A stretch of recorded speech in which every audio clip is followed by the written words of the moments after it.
Hi. So today I'm going to play a different song than I was originally planning today. I have three songs in my queue, and I've unsuccessfully tried to record two of them, where the recordings just delete after I do. I'm going to try playing the third song in my queue and see if this works. So today I'm going to be playing Cassandra by Taylor Swift. I'm not a huge Taylor Swift fan, but I do like some of her songs. I really love this song. Cassandra is from Greek mythology, and I'm excited to play it. There are some different chords. Like it's fairly simple as far as progressions go. So it is pretty easy with the chord progressions that it does have. And I did do a couple dry run throughs, and they're fairly easy to move through. So I haven't tried it with the music yet, but every time I play the music, it always goes faster. When I was playing it earlier, I was also trying to play it in the grand piano setting to see if it matched the song more. I've since moved it back to stereo because I think it'll make the most sense for this one. I think what I was missing with trying to change the setting is I'm just working off a simplified version on the version that I'm playing. So I think that's why it sounds right but not correct, if that makes sense. So we're just gonna run through it a couple times and see how it goes. And other than that, come along for the ride. Oh, not loud enough. This is the song that squashed the beef between me and Taylor Swift that she had absolutely no idea about. But I had a thing for Travis Kelce, but it's fine. I've come to think that they're cute. I just prefer my football time focusing on the game, but it's gotten better, and I'm glad it's brought in some new fans. I've always found the story of Cassandra of Troy very fascinating, and its correlation to what's known in modern times as the Cassandra complex. Me personally, I think there's a possibility they are two sides of the same coin. It's all a matter of perspective, and in this particular case, perception. There are different versions of Cassandra's story, and they have varying elements. Hold on, that doesn't sound right, so I'm going to switch it back to grand piano. Okay, this is harder with the music, so we're going to restart it. The underlying theme, though, was that she saw the Trojan War coming, tried to warn her brothers and the people, but no one believed her, and they all treated her like crap, basically. Short story is, she was the mother of Achilles, a devout priestess of Athena, and a gifted seer. In all accounts, it became known that she had an accurate vision and perception, but was deemed a mad woman, a liar. They called her every name in the book. The why of it depends on which version of the story you're reading. In some accounts, it was a curse from Apollo after she rejected him, fated to utter true prophecies never to be believed. Seems like something a golden boy who thought everyone should put him on a pedestal would do to someone who wouldn't put him on a pedestal. Oh, I missed it, so I'll pick it up at the outro. Not a single word. Before Paris even brought Helen to Troy, Cassandra foresaw that it was going to be the catalyst for the Trojan War. He still brought her back, and she warned about the Trojan horse. She even tried to attack it, and they stopped her. Well, this says I got a 95%, but it didn't feel like a 95%. Run it back. They were so busy disregarding that when the war started, they were unprepared and surprisingly caught off guard. I'll pick it back up at the chorus because I missed a line, so now I'm behind.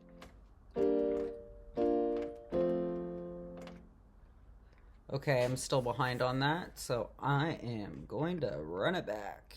In another version of the story, she fled to the Temple of Athena and was essayed and unalived when the war started. Oh, this stop moving. Why is it telling me that I keep missing a line? I'm not missing that line. Okay, let's run it back. Achilles, her son, was also lost in battle that day. And had she trusted her intuition, she could have survived. See, why didn't that register the first line again? It's only doing it once. I don't get But it. she doubted herself because everyone else doubted her, though her level of accuracy should have spoken for itself. The Cassandra complex is actually a term used to describe self-fulfilling prophecy. I don't like it because it seems to discount intuition a lot, Oh, that was and wrong. it basically says like if you say it, it happens. But what if you know that it's happening, but not everyone else can see that it's happening at that time? That's why I say that this is kind of two sides of the same It says I coin. did 93, but that one felt rough, so we're gonna run it back. It's funny because I'm scrolling through my phone to reset the song, and if I go back too far, the song before this is Limp Bizkit Rollin', and the song after this is a DMX song, and that is just such a random combination of artists, but this is like my entire shuffle, so I just thought that was really funny. That was on to something. They all said nothing.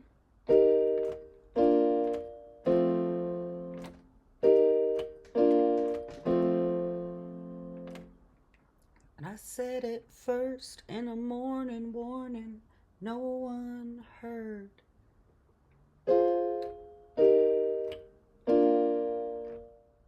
So they killed Cassandra first because she feared the worst. Tried to tell the town. So they filled my cell with snakes, I regret to say. Do you believe me now? I'm not saying self fulfilling prophecy is entirely untrue. I'm saying, what if we're looking at it wrong? Because the most mind blowing thing I've discovered on my healing journey is how much my overall health has improved and how low my anxiety level is if I follow my intuition and listen to my body. If it says pay attention, pay attention. It's so quiet. Okay, that was better. But it's very important to have a higher level of self awareness and continue to do work on yourself, or it can lead you all over the place. I'm getting snooted.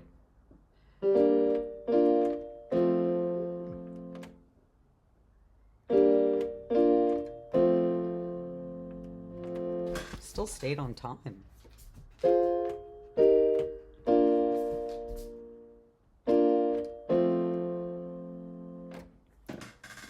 Okay, we're getting there. Now it says I'm up to 97%, but it's still not registering in some spots.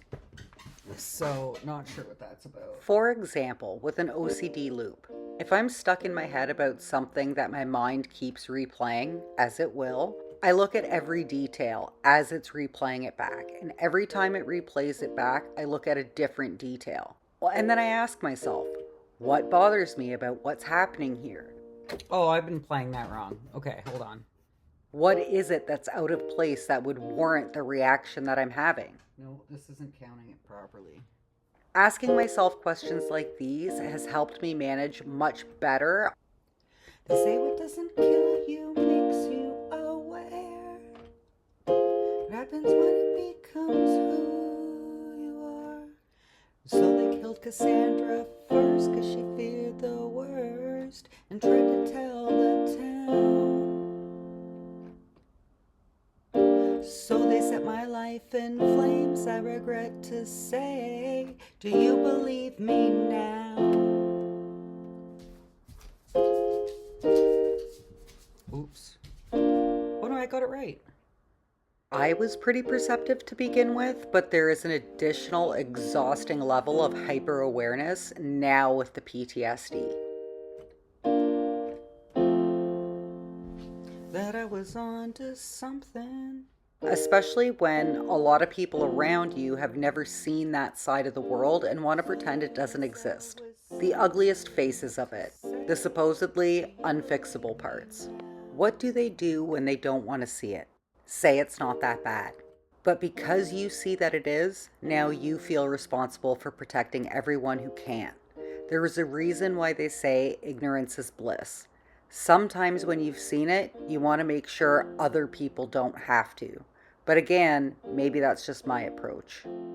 Cassandra just wanted to be a good representative of Athena, goddess of wisdom, and as the daughter of the king, wanted to protect and preserve Troy and her family from a much bigger battle than they were equipped to face, and an unnecessary one. Literally, the only thing Paris had to do was keep his dick in his pants.